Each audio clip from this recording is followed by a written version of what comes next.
اللہ کے شان شان تقوی اختیار کر لو، ایمان خود بخود محفوظ رہ جائے گا۔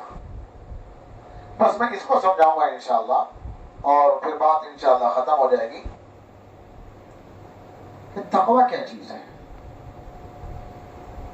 یاد رہے ایمان محفوظ ہوگا تقوی سے، متقی ہوں گے، پرہیزگار ہوں گے، ایمان محفوظ رہے گا۔ تقوی اختیار نہیں کریں گے، ایمان ضائع ہو جائے گا، برباد ہو جائے گا۔ یہ تقوی بڑی اہم چیز ہے بھائی۔ تقوی کیا چیز ہے وہ سمجھنے کی چیز ہے۔ یہ تقوی میں اپنی طرف سے کیا بتاؤں، صحابی رسول حضرت عمر رضی اللہ تعالیٰ عنہ کے حوالے سے میں آپ کو تقوی بتلاتا ہوں کہ تقوی کہتے کس کو۔ فقیہ ابو اللیث رحمۃ اللہ علیہ بہت بڑے عالم گزرے ہیں، انہوں نے اپنی کتاب میں لکھا ہے کہ مسجد نبوی میں ایک مرتبہ مجلس لگی ہوئی تھی اور بڑے بڑے جلیل القدر صحابہ تشریف فرما تھے۔ حضرت عمر رضی اللہ تعالیٰ عنہ کا دور تھا، خلیفۃ المسلمین ہیں، آقا صلی اللہ علیہ وسلم کے دوسرے خلیفہ ہیں، اور ایمان اتنا مضبوط حضرت عمر رضی اللہ تعالیٰ عنہ کا، اتنا مضبوط، میں نہیں کہتا، خود آقا اپنی زندگی میں اطلاع دے کر گئے۔ آقا نے یہ فرمایا کہ عمر جس راستے کو گزرتے ہیں شیطان وہ راستہ چھوڑ کے بھاگ جاتا ہے۔ کتنا جلال ہوگا حضرت عمر کے ایمان کے اندر، اس کے ایمان کے حضرت عمر کے جلال ایمانی کو شیطان میں برداشت کرنے کی طاقت نہیں، شیطان راستہ چھوڑ کے بھاگ جاتا ہے۔ اور مزید یہ فرمایا آقا صلی اللہ علیہ وسلم نے ایک حدیث میں کہ میں آخری نبی ہوں، میرے بعد کوئی نبی آنے والا نہیں ہے، اور یہ فرمایا کہ لو کان بعدی نبی لکان عمر، اگر میرے بعد نبوت کا سلسلہ جاری رہنے والا ہوتا اور کوئی نبی آتا تو وہ عمر ہوتے۔ یعنی نبی کے اندر ایمان کا جو جذبہ، جو غیرت، جو حمیت اور جو صلاحیت ہوتی ہے نبی کے اندر، اور نبی بننے کے لیے دل کے اندر جو قبول کرنے کی اللہ کے احکام کو صلاحیت اور ان پر عمل کرنے کا جذبہ، اور ایمان اور دین کے حوالے سے غیرت جو ہوتی ہے، جو ہونی چاہیے نبی بننے کے لیے، سارے اوصاف عمر میں موجود ہیں، لیکن نبوت کا دروازہ بند ہو گیا ورنہ عمر نبی ہوتے ہیں۔ تو حضرت عمر رضی اللہ تعالیٰ عنہ کی مجلس لگی ہوئی ہے، بڑے بڑے جلیل القدر صحابہ بیٹھے ہوئے ہیں، یہاں جو علماء حضرات ہیں وہ تو جانتے ہیں، صحابہ کرام میں سب سے بڑے قاری ہیں حضرت ابی بن کعب رضی اللہ تعالیٰ، وہ بھی موجود تھے۔ حضرت عمر رضی اللہ تعالیٰ عنہ نے صحابہ کے درمیان ایک بات رکھی اور حضرت ابی بن کعب سے پوچھا کہ اے ابی، قرآن کریم میں جگہ جگہ تقوی کا تذکرہ آتا ہے، یہ تقوی کیا ہے؟ مجھے ذرا تقوی سمجھاؤ، تقوی کہتے کس کو ہے؟ کون پوچھ رہا ہے؟ نبی اکرم صلی اللہ علیہ وسلم کے خلیفہ ثانی حضرت عمر رضی اللہ تعالیٰ عنہ، کس سے؟ قرآن کریم کے سب سے بڑے قاری سے، مسجد نبوی کہ تقوی کس کو کہتے ہیں؟ حضرت ابی بن کعب رضی اللہ تعالیٰ عنہ اب تقوی سمجھا رہے ہیں۔ فرمایا کہ خلیفۃ المسلمین کبھی کسی ایسی وادی سے گزرے ہیں جو کانٹوں کے درختوں سے بھری ہوئی ہو؟ وادی کہتے ہیں کہ دائیں طرف بھی سلسلہ ہو پہاڑوں کا اور بائیں طرف بھی سلسلہ ہو پہاڑوں کا۔ آپ دہرادون جائیے تو دیکھیے بیچ میں گڈھا ہوتا ہے، دائیں بائیں دونوں طرف پہاڑ ہوتے ہیں، تو وہ جو نیچے کا نشیبی گڈھا سا ہوتا ہے، گھاٹی کہتے ہیں ہمارے ہاں، وہی وادی ہے۔ دونوں طرف پہاڑی سلسلہ ہو، کوئی وادی ہو اور وہ کانٹوں کے درختوں سے بھری ہوئی ہو، تو کسی ایسی وادی سے آپ گزرے ہیں؟ حضرت عمر رضی اللہ عنہ فرمایا کہ ہاں گزرا ہوں۔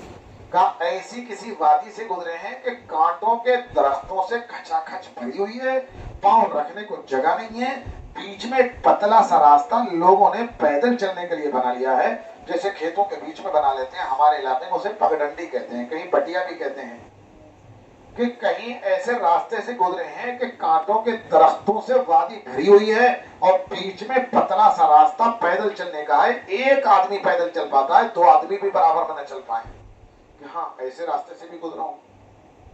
کہیں یہ فرمائیے کہ جب ایسے راستے سے گزرتے ہیں کہ دائیں طرف بھی کانٹے بائیں طرف بھی کانٹے، بیچ میں پتلا سا پیدل چلنے کا راستہ ہے، جب آپ اس سے گزرتے ہیں تو کیسے گزرتے ہیں؟ تو حضرت عمر رضی اللہ تعالیٰ نے فرمایا کہ اپنے کرتے کو سمیٹ کر، چادر کو पहले कुर्ता भी कहाँ होता था, लोगों के पास चादर ही हुआ करती थी। खुद नबी अकरम सल्लल्लाहु अलैहि वसल्लम के पास चादर ही हुआ करती थी। ग़ज़वा बदर के अहवाल में है कि रात को सजदे में पड़े हुए आका सल्लल्लाहु अलैहि वसल्लम रो रहे हैं, बिलख रहे हैं, उम्मत की खातिर दुआ कर रहे हैं, और जिस्म पर रोने की वजह से कपकपी तारी है। एक चादर लुंगी की जगह पर है, एक चादर ऊपर ओढ़े हुए हैं, लेकिन सजदे में पड़े पड़े दुआ फरमाने के, ए अल्लाह, ये मुट्ठी भर तेरे बंदे हैं, अगर ये सुबह को जंग के अंदर खत्म हो गए तो रोए जमीन पर तेरा कोई नाम लेने वाला नहीं रहेगा। रो रहे हैं, बिलख रहे हैं, रोते रोते कपकपाते चादर सरकते सरकते गले पर इकट्ठी हो गई, पीठ खाली हो गई। हजरत अबू बकर वहां हिफाजत करने के लिए चौकीदारी पे कहीं लगे हुए थे। हजरत अबू बकर से देखा नहीं गया, करीब गए, कहा आका अब रहने दीजिए, कलेजा मुंह को आ रहा है, आप इस कदर दुआ कर रहे हैं, इस कदर रो रहे हैं, आपके अल्लाह आपकी उम्मत को जाहिर नहीं करेंगे, अब आप सर उठाइए। नबी अकरम सल्लल्लाहु अलैहि वसल्लम ने फिर सर उठाया।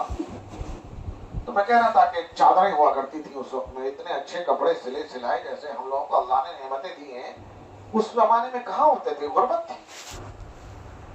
तो फरमाया हजरत उमर रज़ी अल्लाह तआला अन्हु ने कि मैं अपनी चादर को समेटकर, लुंगी को समेटकर इस तरीके से गुजरता हूँ कि कोशिश ये करता हूँ कि दाएं बाएं जो कांटे हैं जिस्म में भी ना लगे, और कपड़ा भी किसी कांटेदार दरख्त में उलझ कर ना रह जाए, चादर भी ना फटे, जिस्म पर भी कांटा ना लगे, अपने आप को और अपने कपड़ों को बचाता हुआ गुजरने की कोशिश करता हूँ।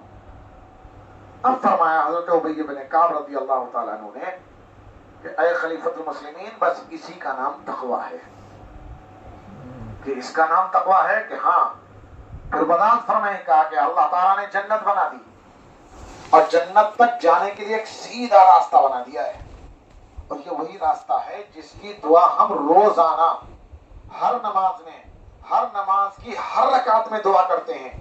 जब हम सूरह फातिहा पढ़ते हैं तो हम दुआ करते हैं, मालिक यौमिद्दीन, ऐ यौम जज़ा के मालिक, ऐ क़यामत के दिन के मालिक, इय्याका नअबुदु व इय्याका नस्तईन, हम तेरी इबादत करते हैं, हम तुझसे ही मदद तलब करते हैं। फिर कहते हैं, हम दुआ करते हैं, इहदिनस सिरातल मुस्तकीम, ऐ यौम जज़ा के मालिक, तो हमको सीधा रास्ता दिखा दे। वही सीधा रास्ता है, अल्लाह ने जन्नत बनाई और जन्नत तक जाने का एक सीधा रास्ता बना दिया, और दाएं बाएं गुनाहों के कांटेदार दरख्त लगा दिए, गुनाहों के कांटेदार दरख्त लगा दिए, और फिर फरमाया कि देखो ये मेरा सीधा रास्ता है, मेरे सीधे रास्ते पर चलते रहोगे तो जन्नत तक पहुंच जाओगे, दाएं बाएं के गुनाहों के कांटों में उलझ कर रह गए तो जन्नत तक पहुंचना आसान नहीं होगा।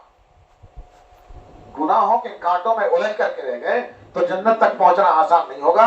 हजरत उबई इब्न काब रज़ी अल्लाह तआला ने यही फरमाया कि दाएं बाएं चारों तरफ से आपको गुनाह घेरे हुए हैं और गुनाहों के जंगल में आप फंसे हुए हैं। अब सिराते मुस्तकीम पर, सीधे रास्ते पर चलते चलते जन्नत तक पहुंचाना और गुनाहों से बचना, गुनाहों से बचना और सीधे रास्ते पर चलना, इसका नाम तक़वा है। गुनाहों से बचने का नाम तक़वा है। मैं इसकी एक और वजाहत कर दूं थोड़ी सी। आपने हदीस सुनी होगी, फदाइल अमाल में भी हजरत शेख रहमतुल्लाह ने लिखी है। नबी अकरम सल्लल्लाहु अलैहि वसल्लम ने फरमाया कि जब बंदा एक गुनाह करता है तो दिल पर एक काला धब्बा लग जाता है। ये हदीस कोई नई नहीं है, बारहा सुनी होगी आपने। अगर तौबा कर लेता है तो वो धब्बा साफ हो जाता है। तौबा की तौफीक नहीं होती, दूसरा गुनाह करता है, दूसरा धब्बा लग जाता है, तीसरा गुनाह करता है, तीसरा धब्बा लग जाता है। तौबा कर ले, अल्लाह ताला के यहाँ तौबा का दरवाजा हर वक्त खुला है, तो वो काले धब्बे साफ हो जाते हैं, नूरे ईमानी वापस आ जाता है, ईमान की रोशनी, ईमान का जिला दोबारा से हासिल हो जाता है और दिल मुनव्वर हो जाता है ईमान की रोशनी से। लेकिन अगर गुनाह से आदमी नहीं बचता, गुनाह करता रहता है, धब्बे लगते रहते हैं, गुनाह करते करते एक दिन ऐसा होता है कि ईमान का पूरा नूर ज़ाहिर हो चुका होता है, ईमान की पूरी रोशनी खत्म हो चुकी होती है और दिल काला पड़ जाता है, फिर सोच बदल जाती है। अच्छी बातें बुरी लगती हैं, बुरी बातें अच्छी लगती हैं। जवान लड़का है, सुबह को फजर के वक्त में बुजुर्ग वाले, बूढ़ा वाले नमाज के लिए उठाता है, बुरा लगता है। क्रिकेट देखने से रोकता है, बुरा लगता मोबाइल में हर वक्त मुनहमिक होने से रोकता है, बुरा लगता है, और बुरी बातें अच्छी लगने लगती हैं। लायानी बातों में लगना, क्रिकेट के मैदानों में घंटे घंटे जाया कर देना, अजान का पता नहीं, नमाज का पता नहीं, लायानी कामों में लगा रहना, ये अच्छा लगता है। आका सल्लल्लाहु अलैहि वसल्लम ने फरमाया, अला इन्ना फिल जसदी लमुज़गा, खबरदार, आका ने फरमाया खबरदार, अला खबरदार, इन्ना फिल जसदी लमुज़गा, जिस्म के अंदर एक गोश्त का टुकड़ा है, इदा सलहत सलहल जसदु कुल्लु, अगर वो सही रहे तो पूरा का पूरा जिस्म सही रहता है। फिर आंख भी गुनाह नहीं करती, कान भी गुनाह नहीं करता, जबान भी गुनाह नहीं करती, हाथ भी गुनाह नहीं करता, पैर भी गुनाहों की तरफ नहीं चलते। अगर वो गोश्त का एक टुकड़ा सही है, वो पूरे जिस्म को कंट्रोल करता है। जिस्म में गोश्त का एक टुकड़ा है, इदा सलहत सलहल जसदु कुल्लु, अगर वो दुरुस्त रहे तो पूरा का पूरा जिस्म दुरुस्त रहता है। वइदा फसदत फसदल जसदु कुल्लु, और अगर वो गोश्त का टुकड़ा खराब हो जाए तो पूरा का पूरा जिस्म खराब हो जाता है।